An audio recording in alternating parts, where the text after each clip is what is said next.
Really weird.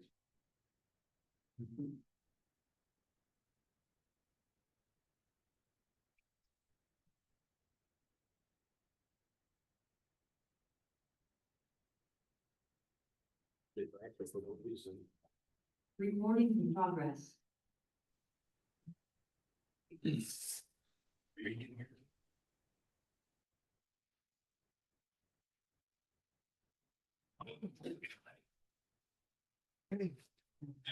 Anyone there, just. Shake hands.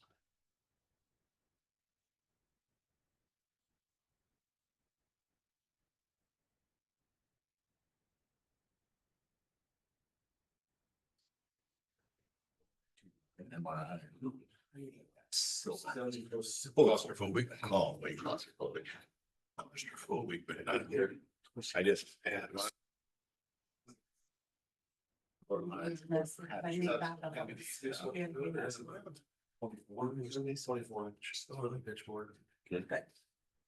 how many years old is this?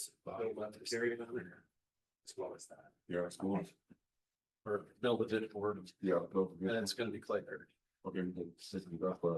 But they just don't take place on. Okay, here. I don't. Yeah, I know, I wish you, that's what I said, campus. And it probably can't work. No. Yeah. I think I got a bunch of, I think there's a bunch of 24 and so on. One of those was my back, it's like, this glorious, it's sitting there and it built her up. Yep. And it's.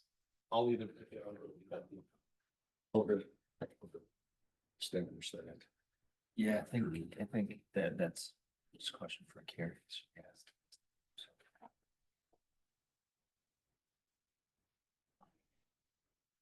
We good, sir? Everybody. I'm gonna call the meeting in order. Starting the pledge of allegiance.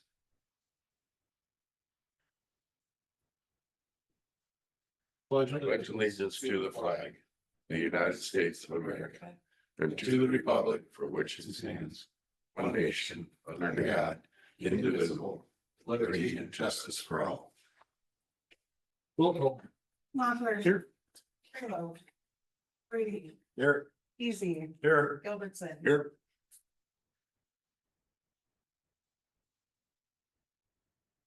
Any conflict of interest declarations? Hearing none, approval of agenda with the addition of, I don't want to say that, building permit. Yeah, Discussion? permit discussion, yeah.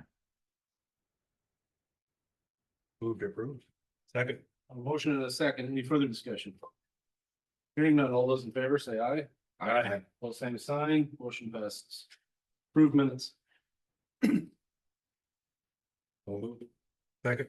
A motion and a second. Any further discussion? Hearing none, all those in favor say aye. Aye. All same sign, motion passes. Are there any visitors to be heard?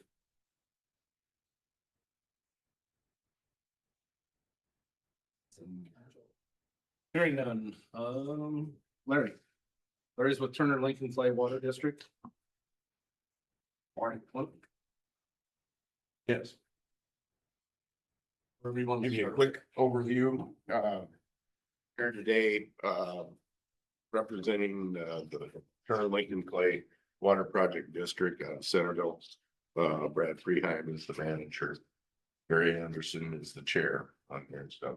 I do consultant work for him, help him out with specific things, government programs, things on that order. One of the main items that we're faced with right now is FEMA application for the extensive flooding damage that was done along the Ravine River with the dike system, you know, those levees that exist primarily from the Ballin Road going up north in Clay County to Highway 46.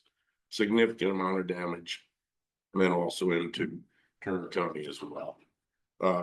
We approached FEMA to inquire about an application for assistance from them.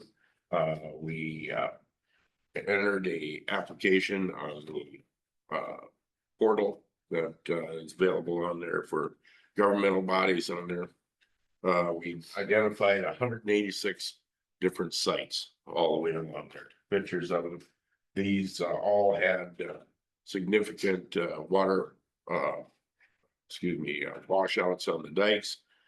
Big holes out in the fields from the water rushing through there and stuff. And then a significant amount of debris, on there as well. We filed the application.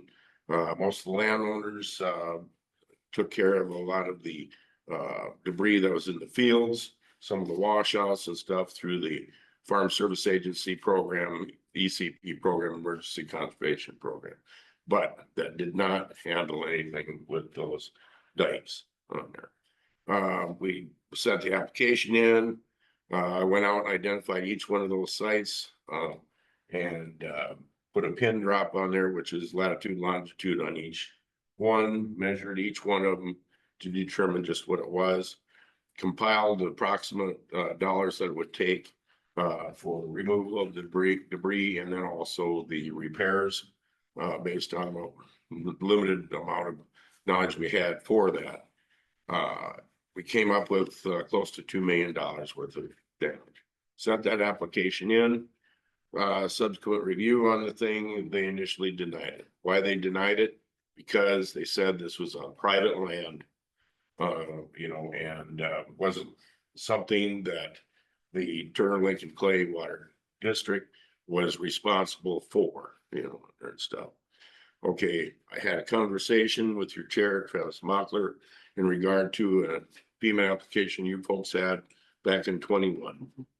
And you were successful on that because you have the Clay Creek ditch drainage system that you have become the board members for under. Essentially, pretty much the same thing. Private land, private, all this. You're not using public general funds to do the repairs or maintenance on that ditch. You assess that through tax levies, to the individuals that goes through, or the ones that benefit from it, I assume. On there. The same thing is true with the Turner Lake and Clay Water Project District. They're a subgovernmental agency and it has taxing authority. The individuals that live along, that have land along the river, that came together and formed what we call dike associations and entered into a partnership agreement with the Turner Lake and Clay Water Project District so they could get tax money to do maintenance and repairs on these dike structures on there. Effectively, the Turner Lake and Clay Water Project District became the overall responsibility, similar to what you folks are for the ditch association. I sent in the appeal with that in there.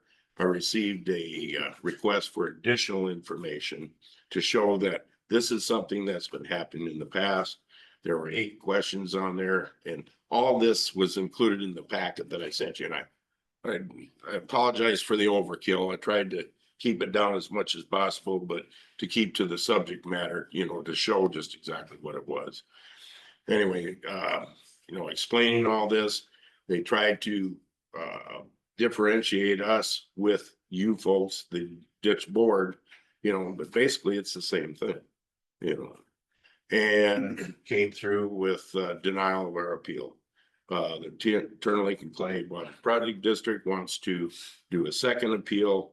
And as I researched into this thing, I looked at the analysis that they gave us, which was also in your packet. They leaned heavily on the state's attorney's letter that was sent in. Basically, Larry Olson, consultant, even though I'm 40 years working for USDA, on there, doesn't carry a lot of clout. But a governmental body like yourselves, state's attorney on there, if I could get a letter of support, from you folks, I'm pretty sure that would go a long way. That's my take of the analysis. That's what I've gathered from it. And also in conversation with your state's attorney here in Clay County, and then also the Turner County State's Attorney. Now, the state's attorney, Mike, he suggested that I meet with you folks, and bring this to your attention to see, what you folks would be willing to do to lend us some support. Is a devastating thing that happened. These individuals, along there, it's the the Turner Lincoln Clay Project, Water Project District, you know, has a lot of skin in the game anyway, you know, not just the money that is levied for taxes from those individual dike association, but from the organization itself putting money into, and they have year after year after year. And I think you folks are probably more aware of it than anyone else, you know, their responsibility and their role that they've played over the years, you know. So with that, that's kind of the overview. You know, the ask I have, I guess, would be, you know, some type of letter, you know, wording on there.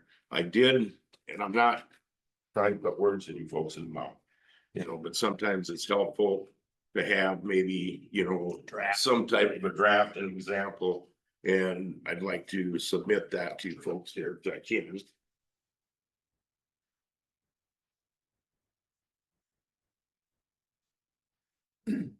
Yes.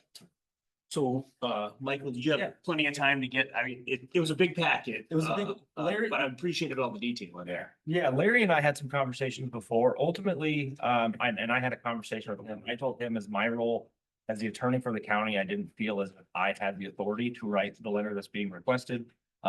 Pursuant to statute in 46A 10A establishes drainage ditches, county drainage.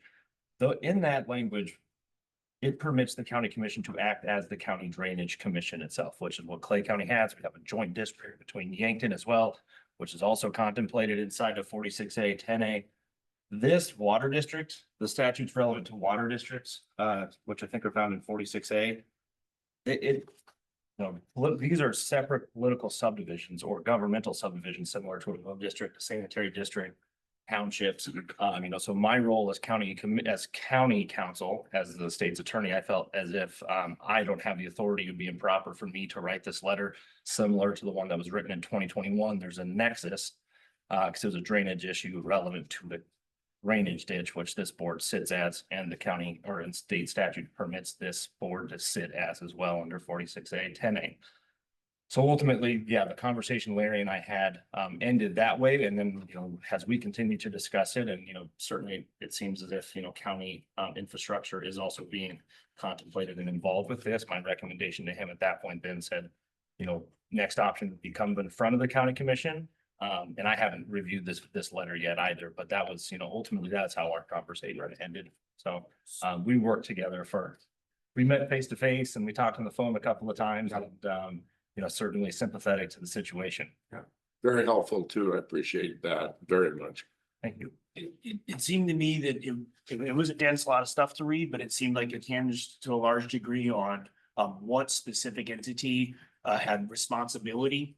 And it seemed like it kind of broke along. They were maybe claiming that like maybe the dike associations might be the responsible entity and that you were just sort of overseeing dike associations. So that seemed like the one little question in there. I'm generally very much in support, and I think it does seem like in many ways it aligns with ours, but I'm less familiar with your water district than with ours. So Sure. what's your take on that? Maybe both of you, yeah. Go ahead. Okay, the district, the Water Drainage Association, or the Dike Association, apologize. Got so many things that get a little bit turned around. Anyway, essentially that was just what we possibly refer to as a gentleman's agreement. You know, that these people banded together and they actually requested the TLC to identify their specific area, you know, where the dike, you know, we've got like 7 different dike associations. We've got the Northeast Riverside, the Northwest Riverside, you know, the Lodi, different ones, you know, give you an example just for names on there. And those are specific identified areas. So the TLC, from a significant number of the people that own property in that area, requested them to determine who all was affected by these dike structures, you know, helped out for flooding and stuff. So they identified that, and then they sent out notification for all these individuals to meet at a date, a place, time and date to vote whether they wanted to band together in this association. All right. It's an unincorporated one. It's, you know, nonprofit, all this other stuff. But it was just basically to identify the area, and once they did that, then they turned over the responsibility for taxing authority to the TLC Water Project District, because they're the only ones that have that authority. The Dike Association don't have that. They're just, put together. All right. That was one of the original complaints from FEMA. Okay, where is this agreement? Oh, well, shaking the hand across the pickup doesn't quite cut it. So that's why, put together the, this particular document. And this is what we're hinging on, that these dike associations then have transferred that authority and responsibility to the Turner Lake and Clay Water Project District. Now, similar to you folks, you're not running out there and you don't have personnel or staff to determine what needs to be done on the Clay Creek ditch. Yes. I do. Oh, okay. I'm looking at him. Okay. But I mean, you're not a full-time employee or anything like that, are you, on that? Well, I suppose not technically, but No, Well, and I think that at the meetings and things, generally, there's often a big ask, There is. what I'm getting at is, how the TLC determines what needs to be done and stuff like that is by the individual owners of the property, or these associations coming together and saying, hey, we're noticing we need a lot of washouts over here. There's needs to be, maybe some trees taken out, or, similar things like that.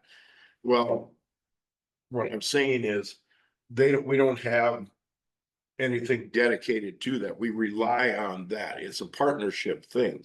But the ultimate decision and responsibility falls upon the TLC, because they're the ones with the taxing authority, just like you folks are. You're the ones with the taxing authority for the drainage ditch. Nothing's going to get paid out of that thing, unless it's approved by you folks, through and the taxes you levy, just on that specific thing.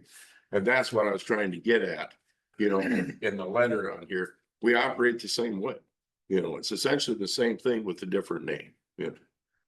That's where they're saying, oh, well, this is just the dike associations, but no, it's not, and maybe they're contracting, a contractor and stuff, but it still has to be approved by the TLC ultimately on there. So it's a good question. And that's probably the one hard part to get across, and there is on that difference. So hopefully that explains it a little bit I better. think so. Does that fit with? Generally, I would say yes. I mean, this is a complicated situation, and certainly the statutes that are in place there's a lot of them. And so, I would be hesitant to say that I absolutely agree with that, but I generally believe that what Larry is stating here is true. okay. Yeah. And the statute does say specifically dikes, and, and you folks have dikes on the Clay Creek ditch, and that's a educational thing to get FEMA to understand what a dike is.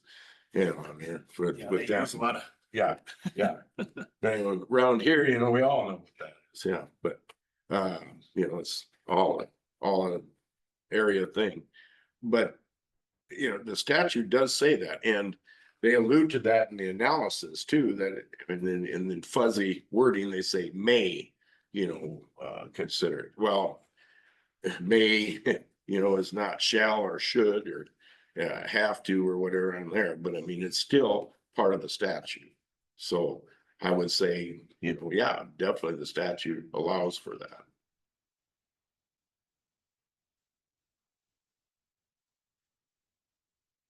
Is this anything we need to take up as a joint board with Yankton County, or can we make our own decision? Okay. No, this is completely just the Vermillion River. Yeah.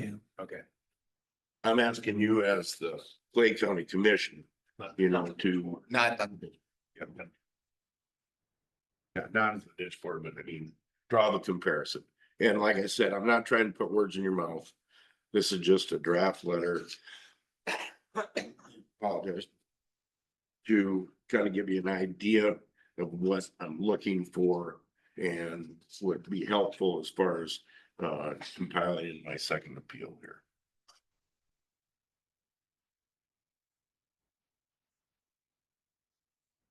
So Larry, you're only formally organized in one of the dike associations, right? Yes. So the other six are not. No, formally organized. let's see. Northeast has adopted this. And, the others are in the process of doing the same. I believe Lodi just organized on their, they held a vote and voted to belong and stuff. So I'm kind of dragging everybody along with, is what I'm doing. I'm also trying to lay the groundwork for the future. Yep. Here, because instead of being told, no, you're not eligible, what do we need to be eligible? What do we need to do for the future? So we don't have these hardships, that are put on people and stuff. It affects you folks too, taxing, all that other stuff. Pretty hard to tax land that's getting flooded all the time, and are these dikes there to hold back 100-year floods and stuff? No, they're not adequate, but they do hold back quite a bit of momentary. There's a lot of things at play here, we also had the crop insurance people. I looked into that, okay, so you have succession losses, from flooding. How is that going to affect your crop insurance? Well, your loss ratios are, premiums are, your guarantees are going to go down. You're making this, it does have a negative effect, if you had nothing out there, would it be a situation where it should be uninsurable? That could be the other thing. And, I'll also throw in, this is just a sidebar thing, that, the TLC does have, authority. If someone were to physically go in and, alter or destruct and do some destruction on a dike, they have the authority to hold that individual accountable. And we reach out to the state's attorney for that, for litigation, if they did that knowingly and on purpose. So That seems to indicate responsibility. that That's- to me that's a- indicates responsibility. Yeah.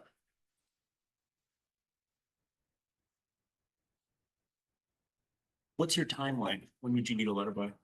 My timeline, I would like to have my letter ready to go by the 25th of November.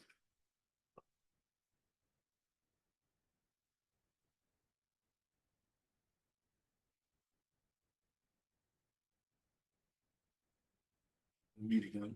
That's when we meet again. So were we to proceed with this, we could send this draft to our state's attorney, ask him to review, make sure that it's, Make whatever appropriate changes you feel need to be made. that we could have it in our next packet, and if we were we to approve it on the 25th, that would meet your, because that's the next time we have a regularly scheduled meeting. Yeah, you don't meet again, you don't meet next week. First, second, and last is our schedule. Yeah. Yeah, if that were the case, it would work, on there. Yes, definitely. Yep. Or maybe the others are, well, and I've only gotten about halfway through, so I Right, can right. keep reading here on this. Yeah, And see if sure. what we've got is Well, Michael's not gonna be able to. do his sign off legal on work this. on it, right? Yeah, he can't. That was my take as originally as well. I just, given that they are a standalone political subdivision of the state. And that's, as I certainly think that being here today, making this request is proper and appropriate. The decision of this board ultimately, has to be the decision of the board. But, as I analyze it and I sit in my role as the county state's attorney, I represent the county, I represent county department heads. I also sit and give legal advice to this board, but what muddies the water on my side is that, this political subdivision is similar to a township or a municipality, or a sanitary district or a water district. They stand alone as their own political subdivision, and I'm certainly not legal counsel for any other political subdivision. So, while I can provide somewhat of a legal analysis and provide to you, absolutely, as far as signing off on or drafting, I feel it was certainly outside the scope of what, is proper for me in my role as state's attorney. Even though we're a constituency. Correct. Cause he can't give legal advice to any citizen in Clay County. I think that the legal advice that I would be requesting would be verifying that that our interpretation of things was correct. So you would be representing us in this instance if before we put a signature that might, cause any kind of jeopardy for this board. That we would be the entity doing that because these would be our constituents. This would be, we might also say some letter of support to a specific township or something like that, because it's in the interest of the county to do that. We would want to make sure that, we're not. Right. I do agree with that. I do agree with that. I will not write the letter. Nor will I change the letter. Okay. I will provide guidance as to whether or not I believe it's supported by law. Okay. You'll So- review a letter that we would present you. Absolutely. Good. So this could be in the next packet, and then you would be able to provide us notes on whether you felt it was appropriate. Correct. Meeting. Okay. Yes. Well, that would be perfectly fine. Yeah. Well, I think, I'm comfortable making that motion, that we consider this letter at our next meeting, and determine whether we'll sign it, in support. Thank you. One last item, this is just an add-on. One of the programs that was available through the Natural Resource Conservation Service was what we call the Emergency Watershed Program. And I did apply on that as well. And we had 4 different sites that we looked at. 2 of the sites they possibly could have done, but given the timeline that they require, they need at least a year to do it. And, with the urgency of having to get these repaired for possible damage, those 2 were dropped off. But then the third one was a berm around the Clay County rural water system, down there because of, the dike breaches that happened down there. They determined that the wellheads down there were not endangered. So they dropped that one off, but the 4th and final one was the dike along the, just north of the Tabernacle Bridge, south here. And that one they did approve. And then they also, were going to contact you folks through the highway department because they would pay for the, rip wrap if the county would put it under the bridge, and then they would rip wrap south and north of there as well. And I keep reaching out to see how this has been working. I don't know if they've contacted you folks or not. They are going to repair also about 400 feet of that dike because it's eroding into the road and it threatens the bridge above. So we did get that much done, and that was a partnership thing for both TLC and the county. So That's Look out for your folks. Tabernacle Bridge. yeah. Is that the project Tim Gregoire is doing? I could be, could be. We got our highway superintendent here. Is that? We got it on 309. Yeah. Yeah. So Good. Tim, I don't know where Tim Braver is working at. Good, but it did Natural Resource Conservation Service, they've reached out. Yep. Okay, good. That's what I was wondering. I kind of lost track of it after, the initial applications. Help you folks save a few bucks. Anyway, that's all I have, folks. Thank you. Thanks, Larry. I'll second your motion. I don't think we need one. We're just gonna, Just a table. the letter. We don't even need to table it. It's just gonna be on the next meeting. Okay, I withdraw my motion then. That sounds Do we good. need to look over the letter and see any changes? Yeah, we if you need? have any changes. How best to communicate that? I would communicate it to Larry. Okay. And then my request to you then would be, as far as I won't review it until Till we get, so I think what would be proper would be to allow you guys to look over it individually. And obviously not collectively, individually, reach out, have conversations with Larry. Do that by our next meeting is the 25th. Do that by, if you can, do it by the end of day on Tuesday. And then if Larry, if you could send me an update by that'd be the 18th, and then if Larry, if you could send me what you believe is the correct updated letter. Okay.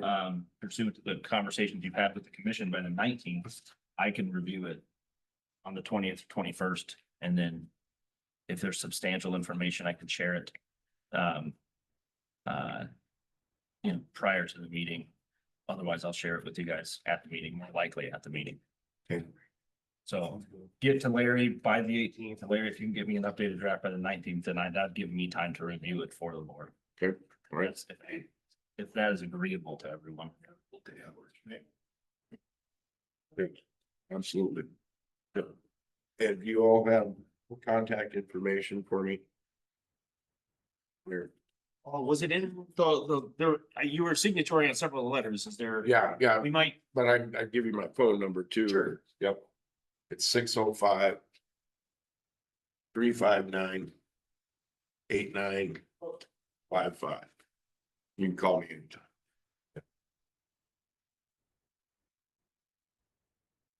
Thank you all very much. thank you, Larry.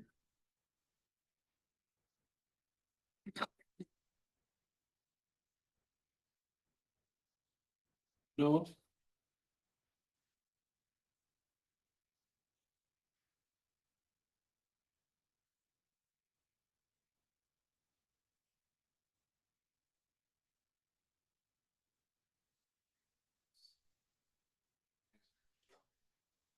Same things in the back. Same thing, but you know, with the changes you guys requested, To be what's in the current, right?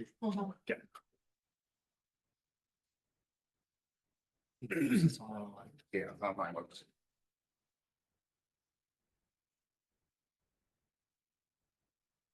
Yourself to the rolls there. Tell everybody to grab one in the buildings. Zebra donuts. Only Pat the donut in South Dakota, I believe, yeah. Yeah, Simon Bakery rolls. One of the few days they're open. Thank you. Thank you. Thanks.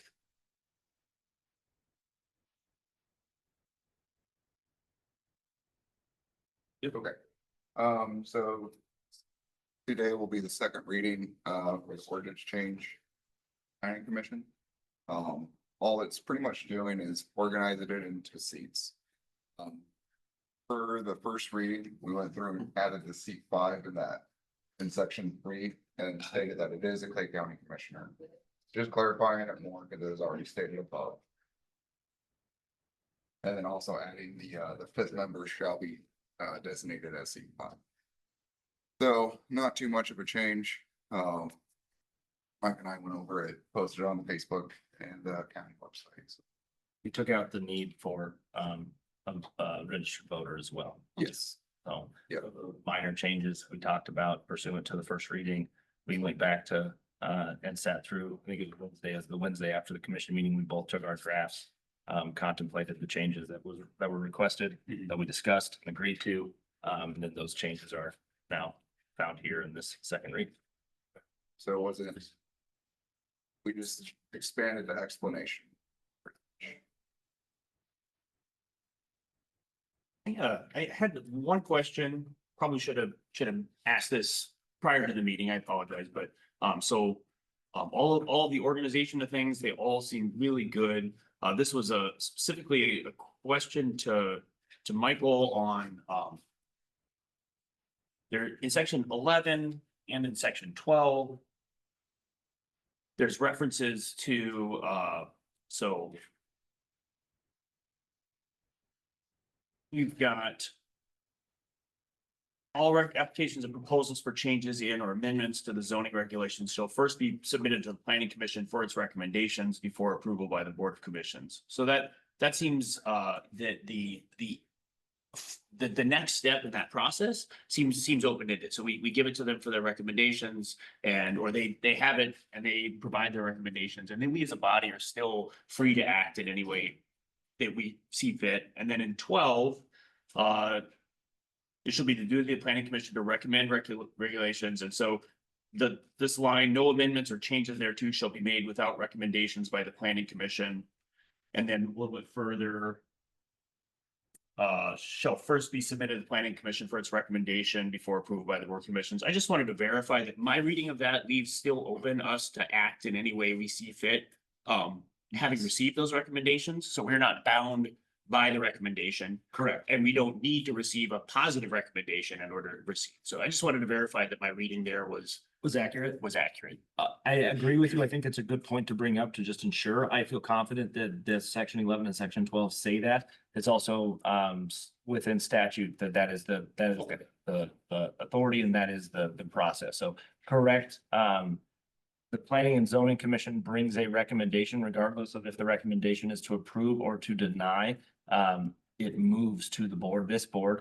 And this board is free to either agree or disagree with the planning commission as it relates to that recommendation on approval or denial. So, and my hope and expectation is we would generally be all on the same page, but I just wanted to make sure that we're closing something up that we wanted to. Yep. Yes. I guess prime example would be a rezone. You know, if the planning commission says, oh yeah, that'd be a perfect fit, and then you guys look over and go, nope.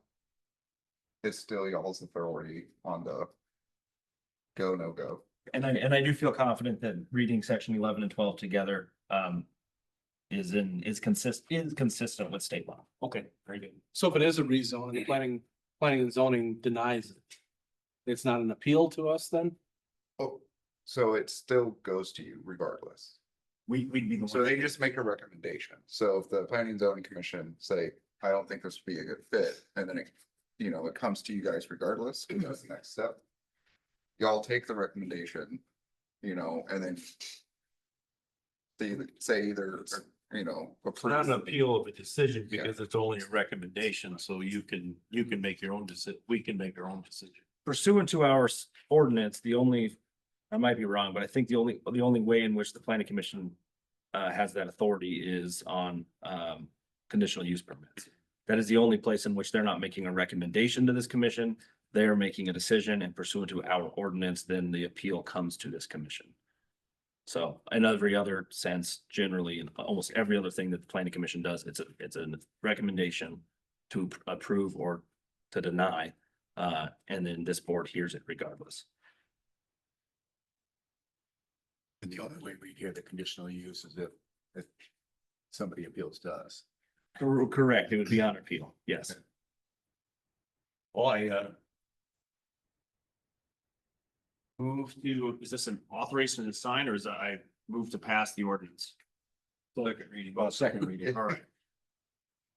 I move to approve this ordinance at the second reading. And authorize the chairman to sign. Second. A motion and a second. Is this a roll call? Any further discussion? Hearing none, roll call. Mochler, Yes. Graylow, Yes. Brady, Yes. Teasy, Yes. Gilbertson. Yes. Motion passes. I believe this is one pursuant to law now. We have to publish it. Okay. Yep.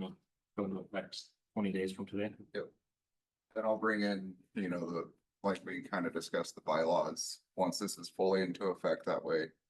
We're not trying to multi-step, it's just the first step, bylaws are next, because I know that was a question.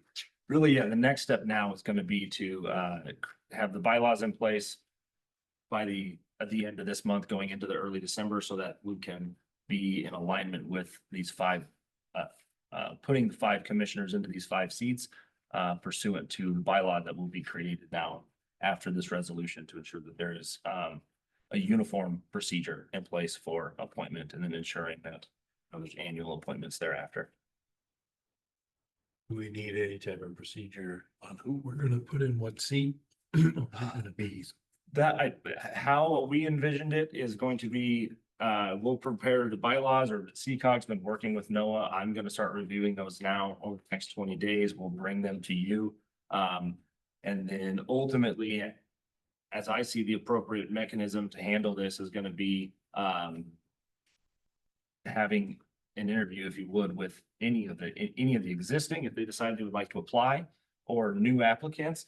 And then ultimately asking them which seat they would like to apply for this go around. And then ultimately leaving that discretion with this board as, you know, in a perfect world, somebody says, hey, I just would like to do this for 1 year, and the next person says, I'd like to do this for 2 years, and so on. But you know, ultimately, that'll have to be a decision of this board as to who to place in which seat, and then we won't have to deal with it after that, because it'll just be, you know, it'll speak for itself. So by the end of the month, we'll have a clear bylaws, which will include then like the notice requirements and then application form or process or something like that. That's all gonna be included in that so that we can roll that out Yes. in December with enough notice at the beginning of next year to That's- seat everything. That's our hope. It's gonna, our hope is that by the first meeting in December, which I think is in the 20-day window, it's real close. If not the second meeting, you guys can adopt what we present, and then that procedure can be used over the next 2 to 4 weeks to send out, you know, notice of interest to the community, and then enough time for them to fill out those applications, and then for this board to make a determination going into the first of the year.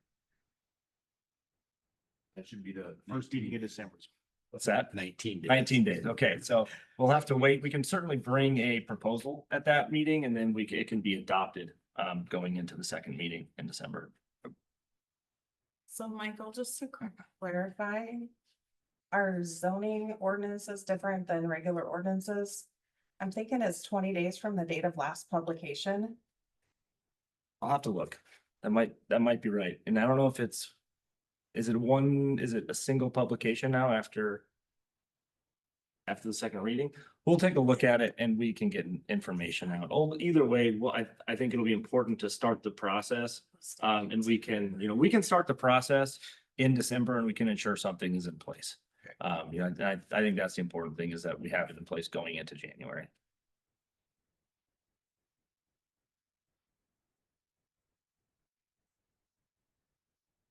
Thank you. Thank you. Yeah. Brent.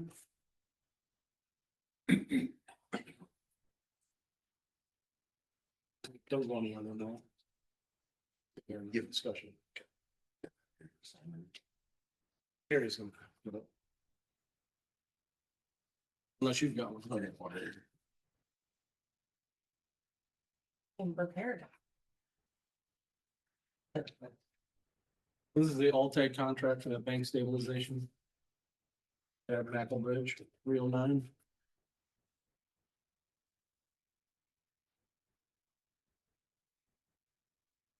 You need to add to it? No. I move to authorize the chair to sign. Second. I have a motion and a second. Any further discussion? Hearing none, all those in favor say aye. Aye. Both same sign, motion passes. All that extra. Yeah, you need squats. Yeah.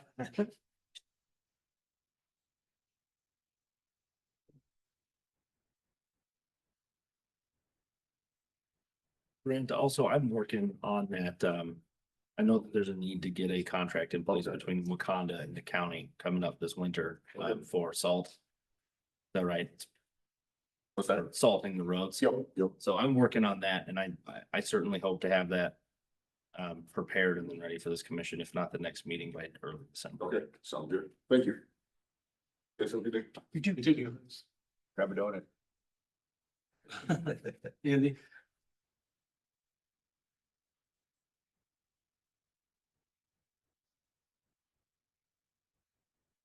You're talking about car specs, so we can get those advertised. We're scheduled to buy 2 patrol cars next year, you know, budget for a car and a half each year. I've withheld half, you know, of a car in this year's budget, left that in there for Terry to carry over. So then we'd have the funding, and I budgeted for 1.5 for 2026, so we'd have the funding for 2 cars, so. I just used the same specs we used last year. Should work for us. We have 2 cars to trade in. Conceivably 3 cars, but in talking to Carrie and other county offices, there's been a lot of discussion about adding another car for the county for travel. Linnea's office is sometimes overbooked on cars, and so we have, you might have seen it around, it's a brown Crown Vic that used to be a chief deputy car, and we've been using it for prisoner transport this past couple of years, and so now it's basically unused right now. So we could take equipment out of that and keep it for the county if you'd like, otherwise we could trade it in on this deal. Carrie would like to keep it, and so. You said Crown Vic. What's You that? said it was a Crown Vic.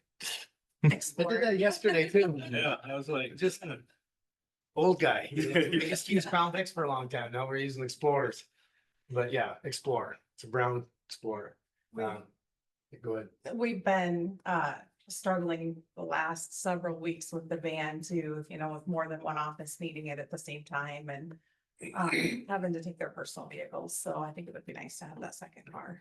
This one's a 2014. It's a police package, but it's a different type. It doesn't have the spotlight. It has the full hubcaps. It doesn't look like a cop car quite so much. And it's got about 160 some thousand miles. It's never really seen hard use. It's never really been a patrol vehicle. It's been more for the chief deputy to use and then prisoner transports. So if you folks want to keep that one, then recommendation, I think it's in your packet or got to carry the other day that has the two cars being traded off.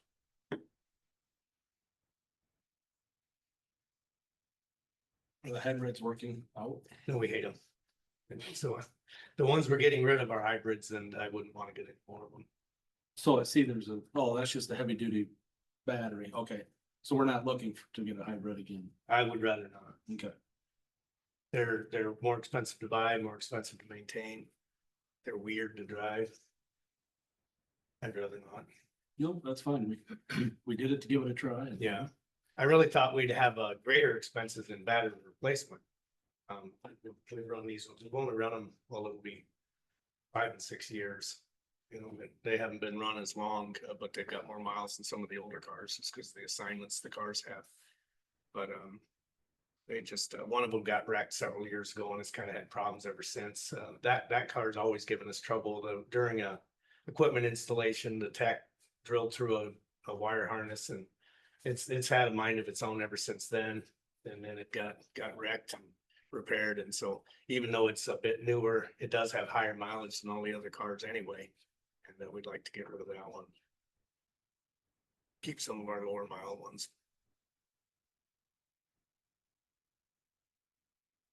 When do we want this bid opening? Oh, we have to advertise twice or just once? Twice. Time, so.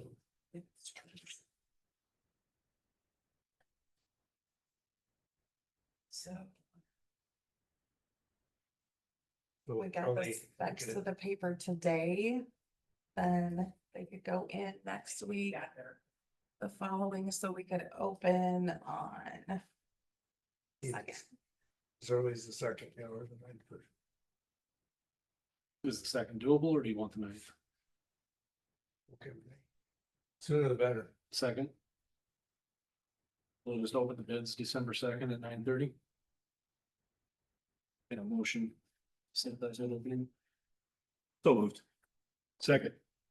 A motion and a second. Any further discussion?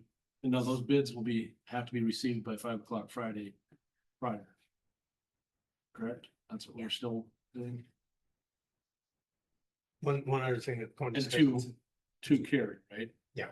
That they don't bring them to you again. They never do. Well, I just remember the jail meal bids. Yeah, that was it. What's that thing? You had brought up the hybrids. One thing I was gonna point out about the hybrids, we don't see any miles per gallon. Benefit from the hybrids because highway miles, they just don't run on battery in the highway thing. If you accelerate at all, or if you're running at highway speeds, they're running on gas. More likely makes sense for a police car or something. Yeah. On the county roads. Any further discussion? Hearing none, all those in favor say aye. Aye. Pose same sign, motion passes. So I'll go ahead and strip equipment out of that one car, and drop it off the courthouse. Cause we don't have to do anything, right? We don't have to transfer it. No, I would just transfer to Carrie's inventory or Scott's inventory or somebody like that. And then, the prisoner van, by the way, we also expect that to get limited use. In fact, I think it hasn't been used since the day we brought them all back from Union County. But for going to court across town, it might come in handy. So we thought, well, let's keep that a little longer. Just, I don't want to keep it for twice a year. Trip across town twice a year, but if we use it once or twice a month, I think it might be worth keeping. I'll let you know on that as time goes. Would, Andy, on that van, on the transport van, do you think it's a better vehicle than the Brown? Explorer? Well, better because it can haul more than. Well, I mean, as far as mechanically, It's holding up. The transport van, it's a 2015. well, the only reason I ask is if you decide to get rid of it, is it better to keep that and get rid of the Explorer or? Can sure let you know. It's got, you know, all the cages and stuff. It's got multiple cages in it, so it'd take a little work to make it suitable for the county to use, but you could. We've taken out some seats and to get it set up for transports. So it's missing a few seats. I think it was. Geez, I don't even know how many it used to hold. It still holds quite a few people. I think we took out 2 seats. It would be interesting to pull up to a district meeting though with that. Yeah. Start letting our staff know. I want to make a, whatever, statement as a department head. If I had to pick a car to drive, I would not pick that. You know, if I'm gonna go The someplace. transport van? Yes, Oh, yeah. so keep that in mind that it might not get used, because I'm not gonna drive it to Pier. for- Would not be a good winter vehicle. No, Transport van would be good for when you're hauling 8 people. Yeah, yeah. And Well, I just thought it was mechanically better, that's all. oh, I understand that. Because but I- looking stylish alongside the road is not as good as actually getting where you're going. That's true, but I wouldn't want to drive it. And you might find with the brown cars, as old as it is, that it's might be kept used more locally and let the other ones go farther. Each one might have its own purpose. I know the jailers, they use the transport van when they needed to, but they preferred the brown car. If there was 3 or less inmates, they always took that one. Big, the van's big.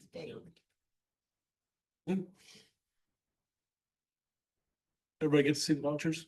Did we actually vote on that or did we? Yeah. Wait, so, On the motion? Yeah. We voted. didn't we? for some reason I didn't think we did. I thought we kind of I went off the think that rails. while you were in discussion, I brought up the hybrid thing and probably derailed. I don't think we actually voted. Yeah, I think you're right, because I wanted to say that before you We didn't voted. vote. I also. Wanted to get that in before you voted during discussion, so. All those in favor, say aye. Aye. All same sign, motion passes. Really fast through the alting one in your. It's quick. Okay, now the vouchers. Need the vouchers. Motion in a second. Any further discussion? Hearing none, all those in favor, say aye. Aye. All same sign, motion passes.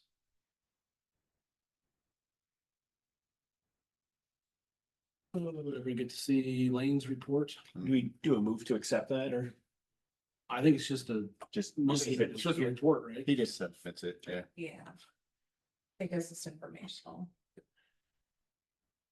Jeff, anything for Clay County Park? No, nothing new. I mean, let's see, it's next week. Good. Anything for building project updates?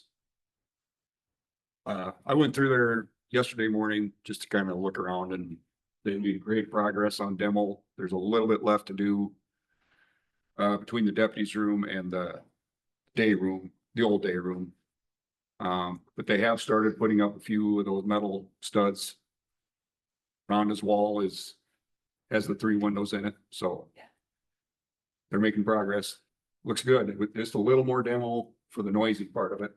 Yeah. But after that, should be going the other way, so. They get that wall between dispatch and the old deputy's office out yet? They just, The day room has a hole in it. that's the other one, The yeah. deputy's office in the day room has a big hole in it. The dispatch wall has not been taken down yet. I'm just curious if they found if that's filled or not, because it goes fast, if it's not filled. Yes. It was fairly similar to when we walked it. They've started framing. I think they kind of have slowed down on demo and moved to framing. Didn't see a lot of changes in the demo.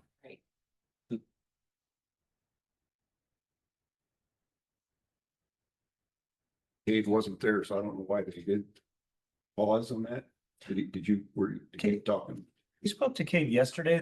He just said that there was They're ahead of schedule and I don't know, they've got subs working it. So he said he expected yesterday was gonna be a bit of a quiet day and today was gonna be the electrician there. The electrician was there yesterday. We walked through with them and we actually indicated where we want, outlets to go.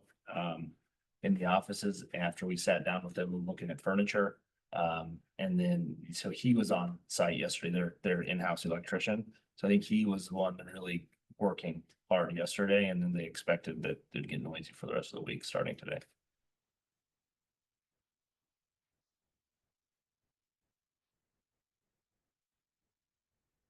Anything for joint jurisdiction?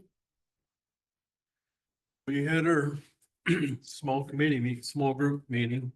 Think it went well for the most part. Yeah.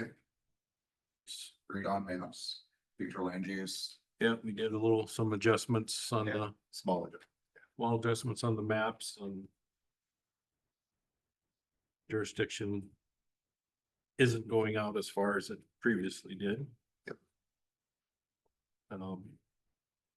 One of the city members made a comment about their concern of his reference was a junkyard and we promptly squashed that. Cindy and I both were pretty adamant about, we were tired of them not trusting the county on what we would put out on Highway 50. So it was a good meeting. Yeah. Yeah, it was a good meeting.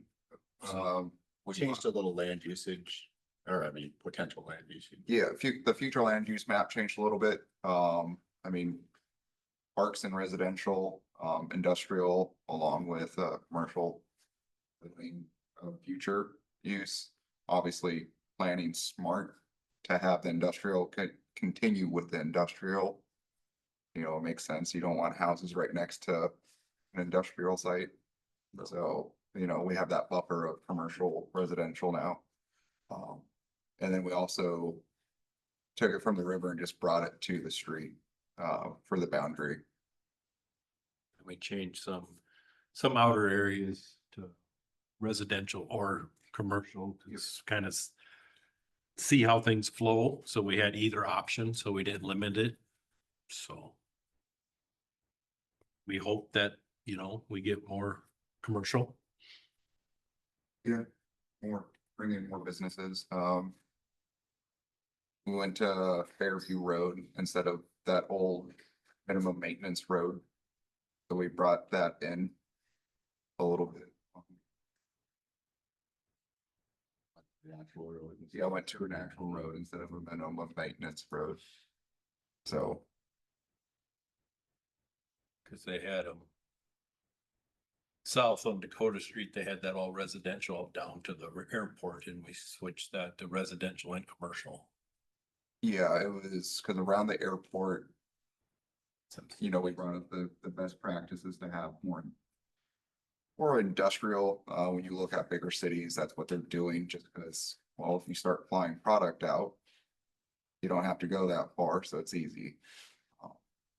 Along with having it more commercial and just general businesses in that region, because the Vermillion Wastewater Treatment Center is down there as well. Well, I don't know about you, but I don't want to live next to a place like that. So, a commercial or industrial zone. Just smarter planning. Yeah. Good discussion, it was a long meeting, so. We thought it was a lot of meeting. Seacog didn't think we'd get through it all. Alright. So now we're just waiting for the actual planning and zoning meeting. Should be the 24th, yeah. 24th at City Hall. That'll be that'll be a joint one Yes, sir. with just planning and zoning. Yeah, that's Oh, just planning and zoning. planning and zoning, because they still have to make the recommendation Gotcha. to both the city and.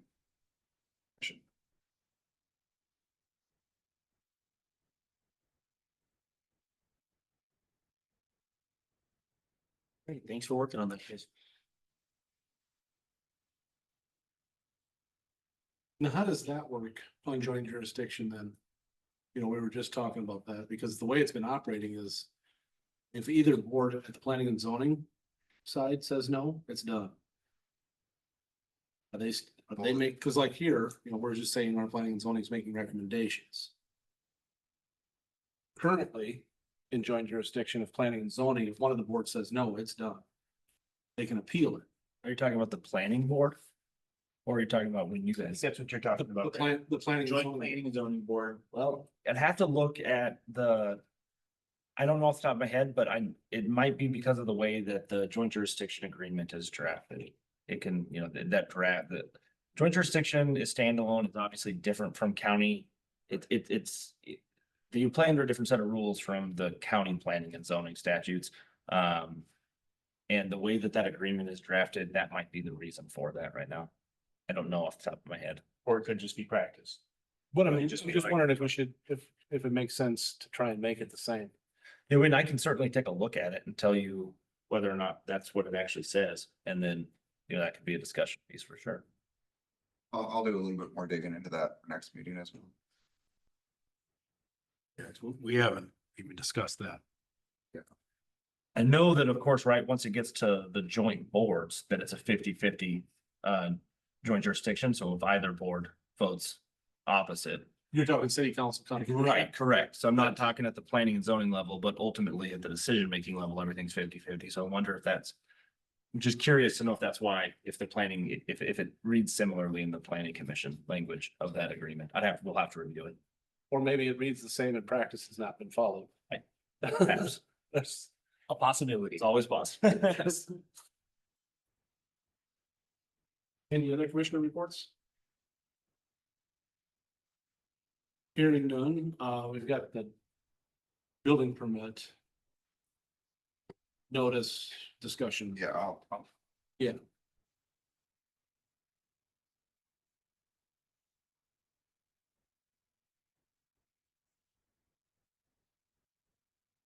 So I guess for the building permit discussion, I just want some guidance in regards to how you guys want me to actually do the enforcement. Right now, I believe it's resolution 22-23. No, or 20, yeah, 2022-27. I suppose. I had the paperwork printed out, but that one states that if someone doesn't get a building permit, it's a $500 cost. So, well, And you said daily stuff. yeah, it's a daily stackable. Obviously, I'm not gonna try and find someone $10,000, that's ridiculous. But there is no like, is it a citation book like sheriffs have? Is it just going on to the building permit? Is it gonna go on to their taxes? So I guess that's my question to you guys today. I just want guidance on how am I actually going to find it? And I can add a little clarity here. I don't think the commission has the resolution in front of them. No, it's in Um, my I was looking in the packet, I didn't see it. Yeah, so. What it reads, it says, it says pursuant to law, the legislator has vested Clay County with the authority to create, maintain, and promote public health, safety, and welfare, police powers, is what it's referencing. Whereas the county is desirous of establishing a civil penalty, so this is a civil penalty, in form of fines and fees authorized by statute after a property owner fails to comply within the time designated per section 1.06 of the county zoning ordinance. Now therefore be it resolved, Clay County establishes a civil penalty in the form of $500 fine. I feel like that's a typo, but any person, firm, corporation, or association violating any provision of the zoning ordinance. So any person, firm, or corporation who violates the zoning ordinance, and I think it's fair to say section 1.06, shall be fined $500 per day as a civil penalty for failing to comply with the conditions of or failing to comply. So if you fail to either get a permit or you fail to comply with it, you can be held in as a civil penalty pursuant to this resolution. It then reads that each day the violation continues shall be a separate offense and subject to additional penalties. The county may file a complaint in the form of a citation and may initiate legal proceedings to collect the civil penalty or to correct the violation. And it also says lastly, that in addition, the county may pursue other legal remedies, including like an injunctive relief or abatement of public nuisance. So it's saying essentially that, no, it's not our only avenue. We can also do other things as we see fit. When you go to section 106 of the, of our current ordinance, what it reads is it says the zoning administrator determines that a violation has occurred. So that's strictly within NOAA's authority.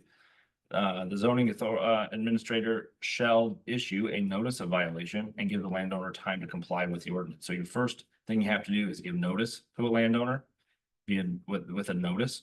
And if the person fails to comply with the time designated on that notice, which is going to be left at the discretion of the zoning administrator, then a citation shall be issued to the landowner to assess a civil penalty, which shall be set by resolution of the commission. So pursuant to the statute, how it reads is NOAA determines whether or not there's been a violation. If he believes there is one, he sends a notice to the landowner and giving them a time designated in that letter that's going to be decided by NOAA to get in compliance with the ordinance. And then if they do, no issue. If they don't, then it says here that he shall issue the civil penalty pursuant to the resolution. And right now the resolution is 2227 mandates a $500 daily fine. I heard on the first page, I heard may. What was that? I heard shall and may. So Yes. Do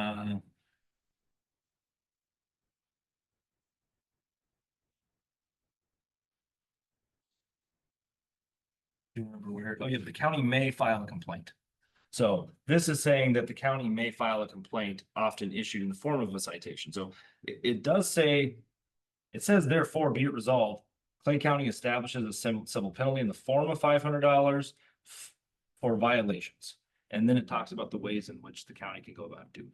So when I read this put together, really what it comes down to is NOAA has the authority to determine whether or not a violation has occurred. If he finds that there is a violation, it's his duty then to write a letter or provide notice, and you should do it in the form of a written notice, designating specifically the amount of time. Obviously, it should be reasonable, needs to be reasonable to correct that issue. And if they do not do what you tell them to do in that notice, then pursuant to this resolution, it's really, your obligation to assess a civil penalty in the form of $500. So it's not strictly, you didn't get a building permit or you're acting outside of what's permissible. Now we're going to fine you. It really comes down to this is notice. And in that notice, it really needs to say, if you don't get into compliance, this will be the outcome. Notice needs to say, this is what you're doing that's, did or didn't do, which is outside of the scope of ordinance and law. This is what you need to do. This is the time that you need to do it in. And if you don't do it, this is going to be the outcome. And then so long as you've written a notice that does those four things, then we've got to follow what this resolution and what our current ordinance says. So if he determines there's a violation, we can, or he can. And I think it should be a certified letter. That way they can't say they didn't get the letter ever. And, like 10 business days to remedy this, and then the fines start. Yeah, correct. I mean, ultimately, how 106 reads is that decision as to the time itself is designated by the zoning administrator. So it needs to be reasonable. I think what you just said is reasonable. Sending certified mail ensures that they received said notice, because we don't want to have to fight them later as to whether or not they ever received notice. We're going to want confirmation and proof of that notice being served on them. And then you're going to want to be reasonable depending on the circumstances, with the amount of time you give them to come into compliance with the ordinance. Is 10 days reasonable? Business days? I think it'd probably be dependent. I think NOAA would be the one to answer that. Generally, I would think yes. It's going to be probably depending on the nature of the violation, right? Like if they've placed a 3,000 square foot house in somewhere they shouldn't have, perhaps 10 days isn't reasonable. But generally I would say yes. Yeah, so it's kind of on the rule of thumb of, so like we just did a flyover, right? We found a whole bunch of change finders. I sent out letters. I did it on the 4th and I said, hey, you have until the end of the month. I gave an exact date. Come to my office, get a permit. No harm, no foul. So that was with the flyover. Obviously, those buildings are already in there. They're there. But the difference that I find is if a contractor starts doing it, like, They know that. they know better because they're a professional contractor. They know they need a They building. also get busy. And, I mean, That's their job though. I'm not gonna stand up for them on that one. You know, if Meemaw builds a little shed that, you know, it's a permanent structure now, she didn't even think about it because, well, she just wants her garden to look a little better. Right. You know, there's some leniency there. That's where the notice of, hey, but we have to treat everybody similar, not. Well, you should know better. I mean, we can't sit here and be like, well, you should know better right, because I'm a contractor. Well, I just moved to town. Yes, I'm a contractor, but I'm just here, or I just started. I don't want to start designating. I right. think it's gonna be Yeah. a slippery slope. So I guess, Do you need a building permit for a shed on skids that was purchased offsite? I mean, is it permanently affixed in over 200 square feet? 200 square feet, you shall. I just said it's on skids though. But if it's portable, if it's not affixed to the ground, Right, it's it's not, not You can taxable. buy a lot of them now that are over 200 square feet right, but the way. our and your ordinance is- flyovers can catch them. Yes, but. the Which way is why they our go check them ordinance out. Yep. Right. What is it, 8x12? I'm just asking that question. Yeah, no, 100%. It's just, you know. The way the ordinance reads is shall be secured to the ground. At that point, it's not. It's permanently secured into the ground. So how does this change? Does it change if it's in joint jurisdiction? Because the city has different building permit requirements than the county does, because I need a building permit to put a roof on. Do I need that in the county? No, so. So there's different requirements for the city and the county for building permit. They need a permit to put windows in. We've had this discussion, I think, haven't we, where that's why a lot of people don't like the joint jurisdiction, because then they get hit with the city. Yes, I want this for information. Yeah, because, you know, we don't have a roof permit, we don't have siding permit. Yep. You know, Or windows. or windows, you know, the little odds and ends that the city has. Ours is, are you building new? Are you completely demoing and rebuilding? You know, are you adding on to your house? Right, So if I'm in joint jurisdiction, which I do have property joint jurisdiction, Yep. and I'm gonna build, do I need to get a permit from both? no, so you would just get our permit, because joint jurisdiction, I still have the sign off ability, Okay, right? so if I want to put a roof on a house, Good to go. okay, so I You don't have to need to follow- get, You do have to follow building codes. Yeah. yes, but I don't have to get a city permit. No. Okay. Because it's still county. Okay, that's that's But you want to inspect by where the the city. county doesn't have, it. Yes. Because, you know, the city does footing inspections and the JJZ. You know, that's kind of a big one for that. Okay. Yeah. Electrical. Yep, electrical, because right now we live it up to the state for calling it electrical. out. That's fine, I just. Oh, yeah, no. Good to know, because I, Now, going back to what Noah said, over 200 square feet, it has to be affixed to the ground. That's not been the practice that we've been following. So it needs to be addressed somehow. Because everybody assumes that if it's portable, it's portable. So I think that comes down to probably the age of the zoning ordinance and the practices at the time. And I think it's fair to say that these portable sheds, these large portable sheds really have only become a thing in the last 15 or 20 years. I mean, probably even less than that, right? Everywhere you go, people are selling these portable sheds and that's what people are placing on their properties now. So it's certainly a change in practice of landowners.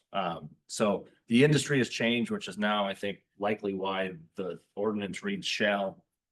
Probably wasn't really giving any contemplation to the idea of people in mass bringing in portable sheds all over counties. Well, when you think about it though, I'm just gonna use livestock shelters.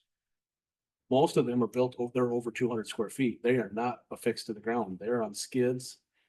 And they're pulled around. And 50 years ago, there would have been a lot of those. Right. This is a conversation Lene and I have had as well. This has been on my radar, and I don't have a clean answer. I think I can tell you that counties are all assessing these differently. I don't believe OAG has given a ruling that that cements how the state's gonna find these fixtures, either movable, fixtures for farming and, cattle purposes, or, even just standalone little 200 square foot structures that are, Well, I mean, a 10 by 20 is not very big. it's not, and it's over 200 square feet, correct? So, I think that it's up to interpretation right now, and different counties are handling them differently, and certainly at some point. Case law is gonna create the precedent if legislators don't, but right now it's still kind of up in the air. So is that something we should address here? Revisit the resolution or? I think ultimately this is how, we've already are in discussions about our zoning ordinance. I think it's just one of the items that needs to be contemplated with some modifications to our zoning ordinance. I'm looking at all the other counties around us, so it's kind of a mirroring effect. So say you build in this county and then you come down to our county. It's roughly the same, right? Obviously, each county is a little different, 'cause we're a little geography different, but if we can mostly mirror, each other, there's more unity Yeah, more and more predictability. for But I mean, you think about all these shipping containers, Right, They come into play. they're not affixed to the ground. so. They calling fire it- 300 square feet. Right, so calling around, there's a lot of other counties that are requiring building permits. Cause what people are doing is they're using them for walls. So prime example is a hoop barn. They use the connexes as the walls and then put the hoop barn on top. Well, it's portable.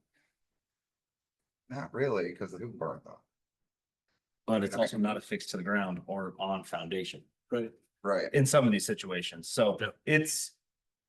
again, I think we're in a situation, this is not, this isn't new. The law hasn't caught up to this, to the current times, and that happens in every realm of law. And we're certainly dealing with that both with portable sheds and with, Conex containers. Sounds like a good topic for a future district meeting. Yeah. Are the hoop, the hoop buildings that are just small ones that are screwed into the ground, They're fixed. they're fixed Yeah. with just, They're screwed into the ground, they're fixed. just with screwed, they're just into the dirt. And That's so, a fix. it's like, Okay. They're anchored. and so, Okay. the Good to argument. know. A lot of the arguments is, well, the connexes are the walls and those are. It's like, yeah, but you have a hoop barn on top. But I think we should, And the reason we have the 200 square feet shall be secured is for safety, because of high winds. Granted, the Duragio that came through, 4 years ago now? Didn't really care, but. I have some sheds that were fixed to the ground that the wind didn't care. Right, So. But It's not- I'd rather not have my neighbor's hoop barn get hit with a gust of wind and flinging over. The Conex is that's not gonna matter if it's affixed to the ground. That, well. Yeah, I was gonna say We're that. discovering new kinds of winds every year these days. It's amazing. But I wonder if we shouldn't, before we send out any more letters, that you need a building permit on those connexes and stuff like that. We should probably figure out, And, we're gonna defend it first. right, It's certainly primed up for, like I said, an OHE hearing, and even beyond that, potentially, somebody's likely to end up in litigation, regarding, these are just new things, right? New technologies, new industries changed. People are using storage containers for all sorts of things, from homes to just storage at their own, farms or homes, and, large storage, large, pre-built, prefabricated sheds are going up left and right. They have been for years. And so at some point, somebody's gonna end up litigating this, and then we're gonna have a better scope of, what we're permitted to do. But in the meantime, all we can really do, right, is account for, how do we go ahead and manage it within the county? Our current existing zoning ordinance, which was modified in 2009. So 2017, but that was only CAPO, so it's a 2013 document. 2013, really, then, it doesn't really account for 2025 living. But I think we could change the square footage to get above a shipping container, but Brookings, still, Brookings does 120 square feet, you're getting a permit. And because of the shipping containers. Because, they're. That's Brookings County? Yes, Wow. So if I build a doghouse for my Great Dane, I can, but because people, once again, are using the shipping containers to or modifying them into small gyms. So now they have AC powered plumbing. They're turning them into homes. We have one right now in the county. But that's more than one. New development. So like they're gonna- That's two put together. No, we have some that are just singles. Yeah, so, Like that one by the park there. oh, that's a different one. Isn't there a, Oh, there's another one? Oh, there's another one. Well, and so this is where I'm trying to get clarification. And once there's a couple, they'll probably need a lot. Right, so if there's a septic, if there's electrical, is that considered? Then it can't be, that's attached to the ground. Right? yes, yeah, I I mean, mean, the That's- septic tank. I could park my And you- trailer next to a septic system, but it'll come. Right, that is exactly, Glenn, exactly what you're bringing up is what's gonna end up being litigated. If you're running electrical, you're running septic, does that make it a fix to the ground, even if it's not on foundation and have footings? Because that makes it a trailer house. Maybe. She left my cabin at the river. And I still need a CFP for a mobile home. So where's that? I'm Right. just saying we shouldn't be telling people they need a building permit until we get it figured out. Cause we can't even agree yet. Right, you know, and I see the hoop barn and it's, a hoop barn is erected. Our ordinance does state that you need a building permit for anything erected in the county. But if you get the square footage over one shipping container, then that solves that problem. Cause now you have two shipping containers with a hoop barn over it. Right, So now you add them together. I mean, I can get behind that one. right, That's an ordinance on mobile home. CUP. Oh. Yep, just use. Yeah. my camp over 20 hours. Homes. Or So that would be considered a mobile home. It doesn't meet, it doesn't Doesn't meet have the statute, the statutory language for, the statute's very clear on mobile homes. Yeah. Shipping container doesn't have to be there. It's portable. It's portable. All you need is a better lawyer than the other guy. It's true. So, well, focusing the conversation Yeah. back to really the question, right, was a discussion on, enforcement of these penalties. I mean, in how 106 reads is it says the zoning administrator determines if there's a violation of provisions of ordinance.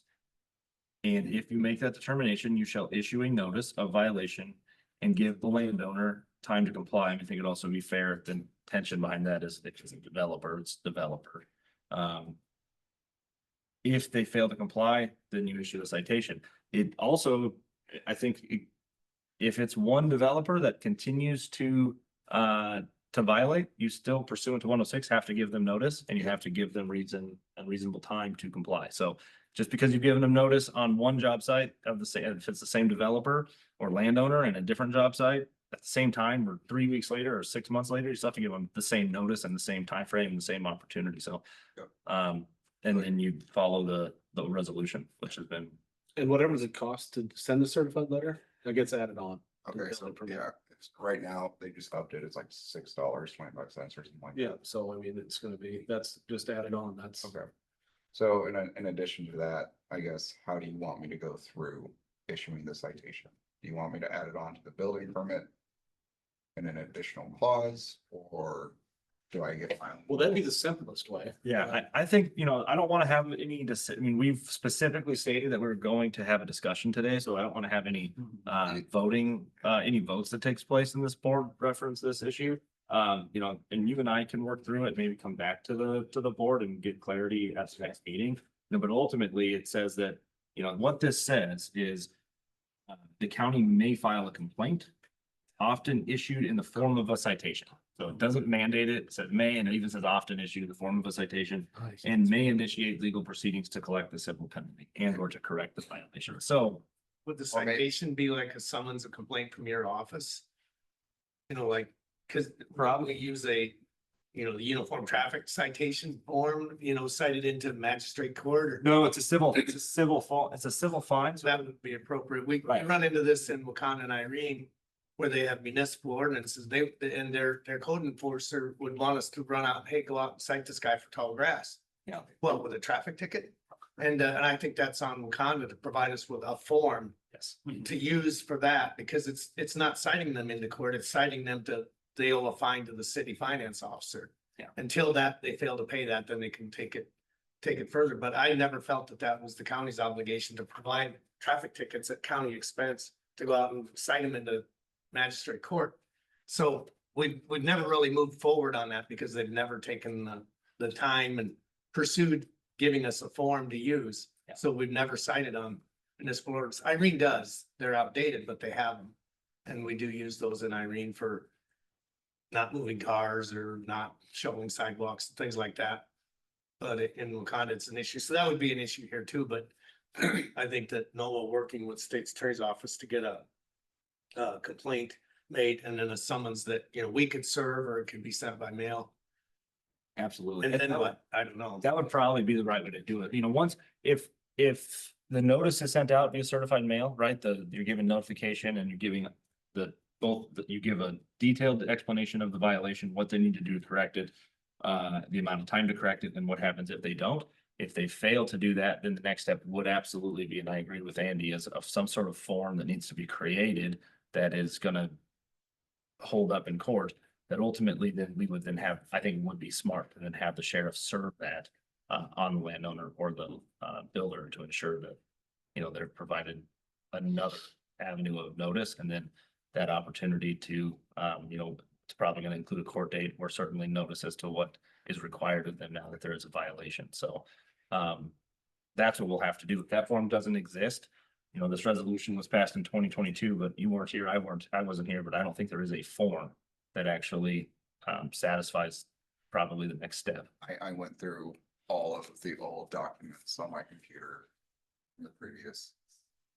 You know, So we'll work together and then we can bring what our understanding is and what our next steps are to the commission once we've had time to work through that. or, you know, I've seen around other counties, they just double the permit cost. And that's part of, you know, if you start the project without a permit, Yeah. clear cut. Double the permit fee. That's all it states. Obviously, you know, working on the current or the future stuff, I'm gonna try and add that in as the fees. That way it's set in stone. This is what it is. Well, I think anything we can do to unmuddy the waters and, you know, in case there is a legal challenge, that way we have our ducks in a row and. Maybe we just update the resolution of just ×2 the permit cost. Right, that's what I was gonna say, is so long as this ordinance, this resolution is in effect, we need to create something. If the board would rather, and you would rather change this procedure, that can also occur, but so long as this resolution is in place, this is the rules we play by. I think the ×2 permit cost is a cleaner thing. There, it's just What's our current building permit rate? $75 and $1 per $1,000, and then an additional $75 if you need a 911 sign for new houses.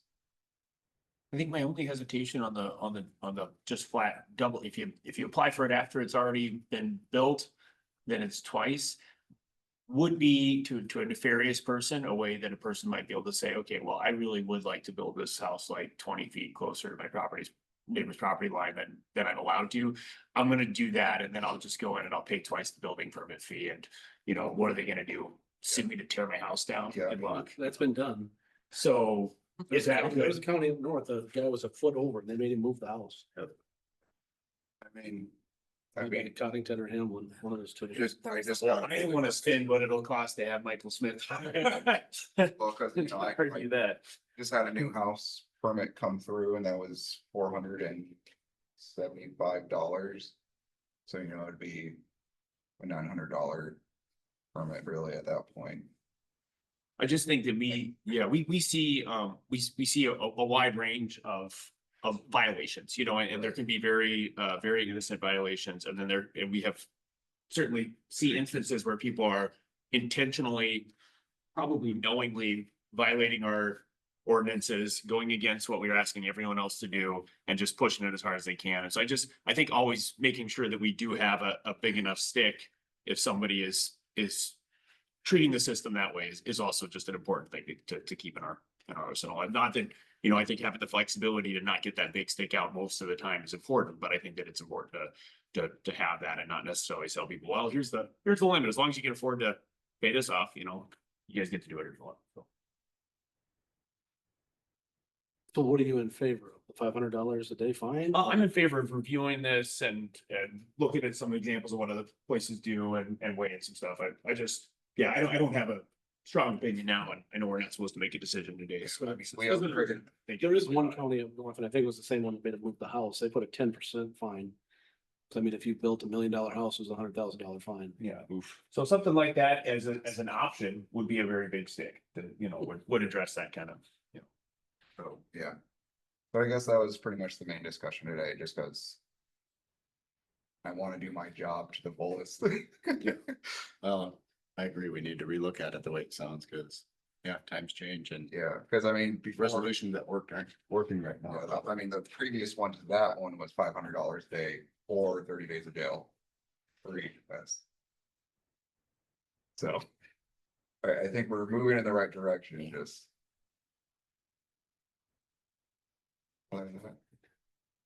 And it's not like we're doing it, it's not like we're gonna find them day one. Right. We're giving them 10 days. We've already got that little bit of ratcheting. You get an angry letter Yeah, or a serious letter, and if you just, You got Yeah. time to discuss it or come into compliance and. Well, I mean, 10 days, 10 business days is. Like a long time, not a problem. Yeah, and I think that's why the discretion was likely in 106 given to you, because it's gonna be dependent on what the violation is. Like guys mentioned, imagine somebody brings in a home, right? If somebody picks up, drops a house on a foundation. Somehow we weren't aware of it and they're somewhere they shouldn't be. 10 days may not be reasonable to get it lined up to fix that issue, especially if it was an innocent mistake. They just didn't realize, which we all know that can happen. We're all skeptical sometimes, but this gives that discretion, right? That's where there's no discretion in the amount of fine or what you do after you've given notice, but the discretion, which is important, is built in on how much time to give. Yeah. In that notice to correct the violation. So right now, we are providing discretion while also ensuring that everyone is treated the same. It's really up to you to determine and ensure that the notice that's given is appropriate for the situation. Yeah, and I mean, the building permit can be filled out online, you can mail it a check. Obviously, the stamp on the letter proves what day you sent it out. So the intent of sending that letter in there, Right. because I get it, people work, they can't make it from the courthouse from 8 to 5. So they mail it in, and I've been telling people like, hey, send me your build plans, the site plan, stuff like that. Send in the permit, I'll review it and then good to go. I'm trying to make it as easy for people to build, because life is hectic and busy. So, But if he's got somebody now that doesn't have a building permit, needs one. He just follows that. Yeah, I mean, now, so long as this ordinance and this resolution are in effect, yeah, I mean, in there, right? I mean, if they're building and they're otherwise fine, I mean, if they're gonna be in compliance with the ordinance and with law, but they just didn't get the permit, then it's as simple as, hey, here's the notification. This is what, again, you were in violation. Here's why. Here's what you need to do to correct it. Here's the amount of time you have to do it. And if you don't, here's the consequence. That's gonna solve 98% of our issues. oh yeah, no, I sent, when I sent out the flyover notices. They all came in. It was, oh, didn't realize I needed one. Thanks. And it's like. Okay, cool. Thank you for coming in. Like I said, just wanted more guidance from this party. Definitely things we need to look at. Yeah, for sure. Good to go. Thanks. Awesome, thank you.